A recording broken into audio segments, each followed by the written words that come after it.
Hi everybody, welcome to Blarney Castle and Gardens, and today I want to talk about our Vietnamese collections and plants and what's really one of my most exciting projects at the moment. My exciting projects tend to change every year depending on what's going on, but this has been ongoing for a few years, and I want to bring you down into one of our polytunnels and show you some of the Vietnamese plants we've grown from our wild collections. Then I'm going to show you in the Vietnamese woodland and talk about really why we're doing it, what we're doing. So if you want to come down and join me. So I want to bring you inside one of our polytunnels and show you some of what we've been up to this year, and give you, I suppose, a sneak peek of an area that most people don't get to see. Inside here is almost exclusively wild origin Vietnamese plants that have been grown on from seed collected over the previous 2 years by myself and others in the wilds of Vietnam. And it's exciting to really kind of see things coming on. Most of this in here will stay here for the winter, and then we'll be planting it out in the spring. So come on in.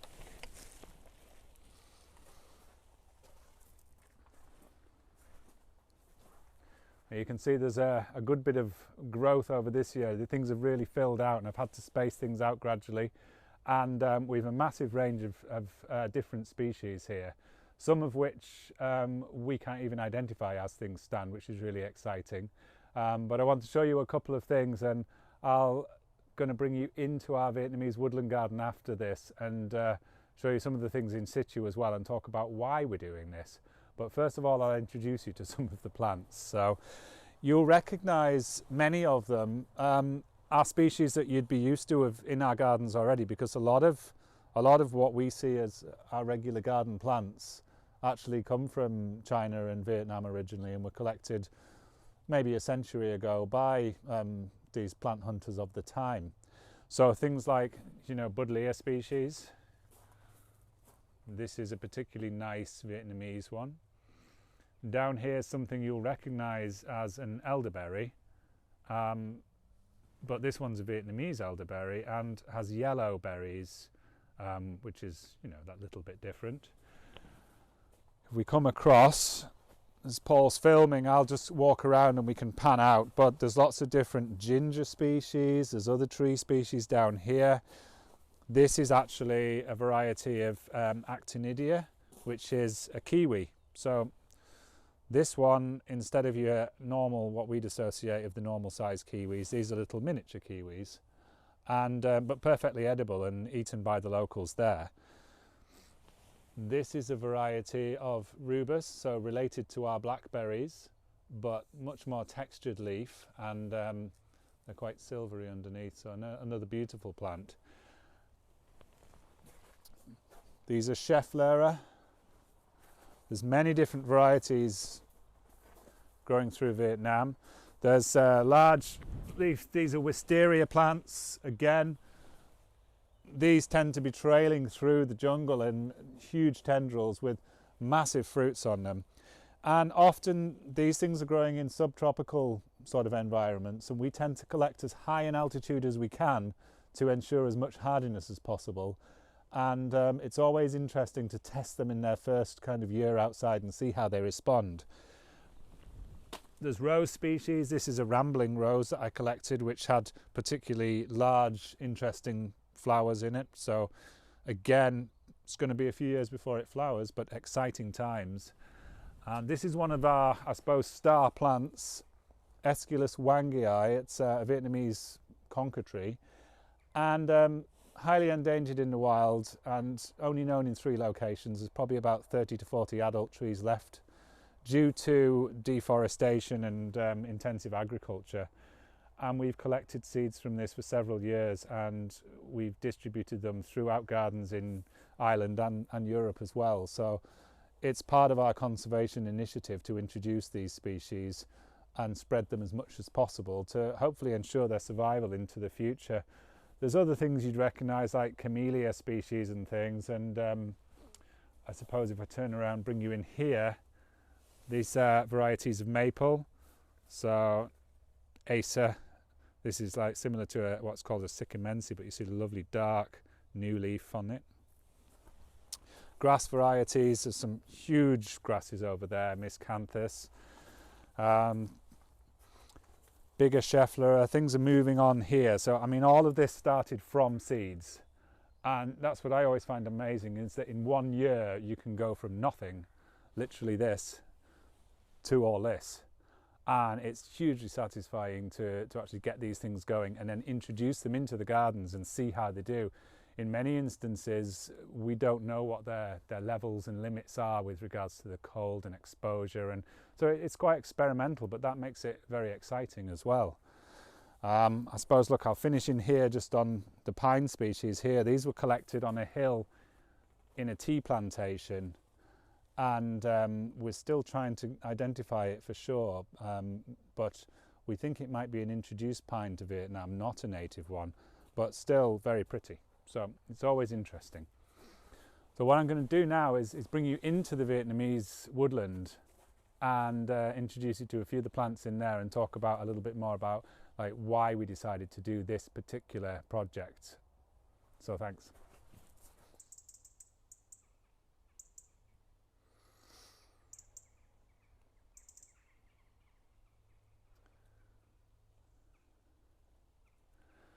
So welcome to our Vietnamese woodland, and really what we're trying to create here is a snapshot of a woodland in Vietnam with all of the species present, or as much as we can collect, put it that way. But the message behind the Vietnamese woodland garden is this is an ex situ conservation project, and a lot of the plants that we'll be growing here are endangered in the wild in Vietnam.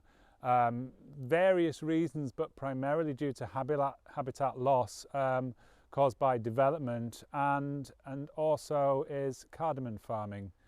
Now behind me is an exact replica of one of the huts we actually stayed in on the mountains one night. Now these mountains can be up to 3,000 meters. We tend to collect in high altitude because that's where the plants are going to be able to cope with our environment, because that's where they're coming from, something similar where they will get frost and cold snaps.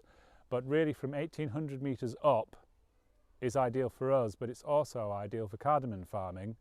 And the cardamom farmers clear the area in the undergrowth, leave a few trees standing, and they plant en masse these cardamom plants, which can have leaves up to 6 foot tall and completely block out everything else.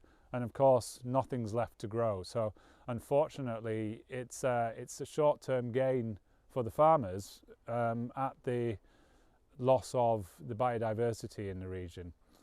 And the cardamom hut, if you'd like to come and have a look, this is really built from materials around them in the forest, and they actually live in here for a few weeks while they're harvesting the cardamom, and they dry on these racks over a fire. It's very damp. It's almost like a cloud forest in Vietnam where these things grow, and so they need the fire and the smoke to dry out the cardamom pods, which are then harvested and taken away, but all at the great expense of, you know, the habitat being lost. And this is in effect what this is about. We have a little bit of information here about cardamom cultivation and, you know, the problems that come with it. The hut itself is remarkable, you know, how well it's engineered, and considering the tools that they use to build these things. But we actually, as I say, we spent one night in one of these on the mountain, and I was surprised at the amount of smoke. We were worried about bugs to begin with, and then when we saw how much smoke filled these things, we realised nothing could survive, so there was no worries there. But I want to just show you a few of the plants around here. Obviously a lot of the stuff that's in the polytunnel is going to be planted out next spring, and that's going to be exciting. But for now there's already some good stuff getting established, so I'm going to walk you through a few of them. So this is one plant we particularly wanted to collect, and I was delighted to find one because the seed that forms on this is often formed later in the year than most plants, so to find ripe seed was good. But this is Scheffler, a macrophylla, and you can see this isn't even a full-size leaf. These are still quite young, but these things get up to tree size, very tropical looking, and look at the new growth. It's just stunning. and they're very happy from what we can see in our climate, but we've yet to have a hard winter. These are coming into their second winter now, and really I think -5, -6 will be no problem for them, but that's to be proven, but we'll see. So I'll show you a couple more things. This one here is Rubus Lineatus, which is not a new introduction, but it's by no means common in the garden trade. But what's lovely about this is the structure of it. It's same family as the brambles or the blackberries, but the underneath of this, if we zoom in, you'll see the texture and the colour, very silvery, really pretty, but quite rampant, so it's not something you'd have in your small urban garden.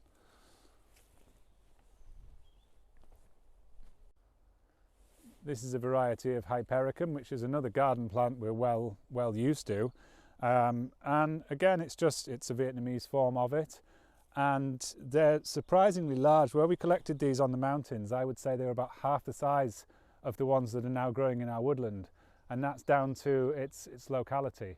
So these things are being spoiled, I suppose, by their, from their standards of where they come from, but very pretty.